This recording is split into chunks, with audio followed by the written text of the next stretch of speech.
Maureen, hello. Hello. So the time is 12:23. Okay, so I'm placing you under arrest under suspicion of fraud. Fraud of what? False representation. Okay, so False representation of what? so the circumstances are you're using your husband's card without permission to make purchases. Okay, so you don't have to say anything, but it may harm your defence if you're not mentioned when questioned, something which you later rely on in court. Anything you do say may be given in evidence. Yes, as the police stated, this woman's arrest, which came on the 11th of July 2024, was on suspicion of fraud. The woman's re-arrest, however, which took place down at the police station only hours later, was for murder. Of the 5 stab wounds that 50-year-old Maureen Rickman inflicted on her 65-year-old husband Jeremy in her act of taking his life, which she perpetrated in June 2024, one was so ferocious that it cut through the bone of the victim's sternum. The mother of one had, in the weeks before viciously doing away with her husband, subjected the former geologist to numerous physical attacks as well as to psychological abuse. So yes, their marriage of over a quarter of a century had long since become a total mess. Why Mrs. Rickman suddenly started bullying and battering her husband, who, according to the evidence, never once fought back, and why, around the 9th of June 2024, she then knifed the man to death remains a mystery. In court, the perpetrator offered no explanation. Now viewer, if I've got you hooked on the story so far, do subscribe, give the video a like, drop a comment when you're ready, and donate. Hit the thanks button below, I'll appreciate you. When she first met Jeremy in Mali in 1997, when the geologist was engaged in a project involving the mining of diamonds and gold, the perpetrator, then aged 23, already had a daughter. Jeremy loved and raised the girl, who we'll call Sandra, as his own, alongside his wife of course, and, having her privately educated, saw that she wanted for nothing. Rickman and her husband travelled the world, such as Jeremy's job required, and had some wonderful times together. But somewhere along the way, their marriage broke down. Having since settled in England, you see, in 2021, Rickman moved out of the family home and joined a distinctly chaotic house share in Canterbury, southeast England, while she pursued the study of law, no less, at Christ Church University. It may be that she only moved to that new accommodation, which was in St Martin's Road, because of her studies. But yet, whenever her husband came to spend a few days with her, she used to fight him. This is known by the videos of her abuse of her husband, including her threats to kill him, that she herself filmed. Rickman, you understand, was substantially mightier than her husband, who, apart from being in his mid-60s, was in rather poor health. Jeremy would often drink alone at a nearby pub. In mid-May 2024, he was seen by one of the bar staff to have bruising to his face.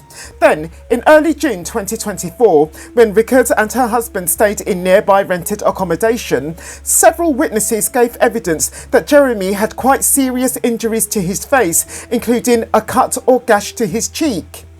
Injured and weak, the battered husband didn't change his clothes for 3 days, and the property owners themselves expressed their concerns for his welfare. When Rickman subsequently left on a visit to London, Jeremy was taken by taxi back to St Martin's Road, only to find none other than his wife back at the property. Again, at some point after then, witnesses from the house saw that Jeremy had been badly beaten, having been left with black eyes and a cauliflower ear. On the 7th of June 2024, Rickman made a video showing her beating Jeremy and mocking him, calling him British boy. In response to Jeremy's pleas for her to stop, the perpetrator said she would kill him. Exactly as she did, approximately 2 days later, the attic room of the family home being where her murderous act unravelled. Police uncovered this recording, taken just days before his murder. I'm gonna kill you. After keeping Jeremy's corpse in that room for a few days, Rickman chopped it into pieces before loading it into a holdall, which she then hid in her back garden.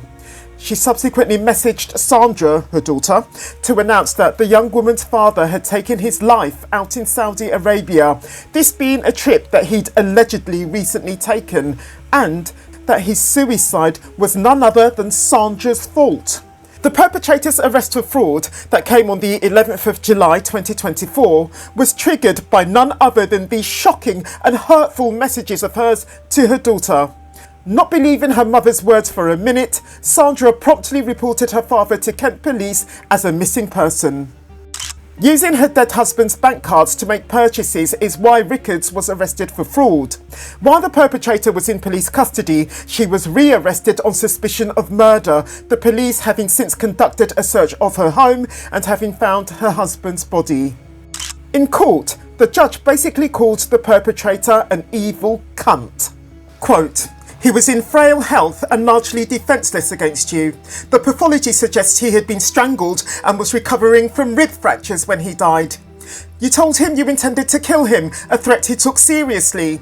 In the last video, he said you might kill him. You said you had Googled how to do it. He was vulnerable and frail, partly because of your mistreatment of him. In the last video, he pleaded to be taken to hospital because of his condition. In the attack itself, a knife was used. That is an aggravating feature. So is the ferocity of the attack, causing 5 stab wounds as well as other injuries. After the killing, you desecrated your husband's corpse and took steps to conceal his body and remove forensic evidence from the attic room cupboard. You must have disposed of the murder weapon, which was never found. And you disposed of Jeremy's possessions, such as his bank cards, passport, clothing, and even his wedding ring. You also deleted incriminating text messages sent by your daughter to Jeremy's phone, which was in your possession." Unquote. The sentencing hearing revealed the detail to the perpetrator's attempt to cover her tracks, which, to remind you, included the fiction that she told Sandra about her father's demise. Quote, "You concocted lies about Jeremy having left for Jeddah, Saudi Arabia, and taken his own life there. You later faked messages purporting to come from him to indicate that he was in Saudi Arabia. You purchased the cleaning agents on the 20th of June using his bank card. You tried to remove the blood, but only succeeded in pushing it downwards to the underside of the carpet. On the 26th of June, you paid a local maintenance man to cut the grass and leave the grass cuttings at the back of the garden, where they would help to conceal the hold-all bag containing your husband's body. On the 28th of June, you sent messages to your daughter in Kenya saying that Jeremy had died on the 9th of June. You became abusive towards your daughter, blaming her for Jeremy's death. She became very concerned about him. She contacted the Saudi Arabian authorities, who had no record of him visiting that country. She reported him to Kent Police as a missing person. They started a missing persons inquiry that led straight to you. After a visit from police officers to whom you lied, saying Jeremy was in Saudi Arabia, you were arrested on the 11th of July on suspicion of fraud because you had used his bank cards to make various purchases. While you were at the police station, police officers discovered Jeremy's decomposing body in the hold-all bag. The overpowering odour made them feel ill. Unquote. Never having shown any remorse for her act against her husband, on the 9th of April 2025, mad woman Maureen Rickman got 22 years, an unduly soft sentence if you ask me. If this video has gripped you, I recommend you to watch this one next. I'll meet you there.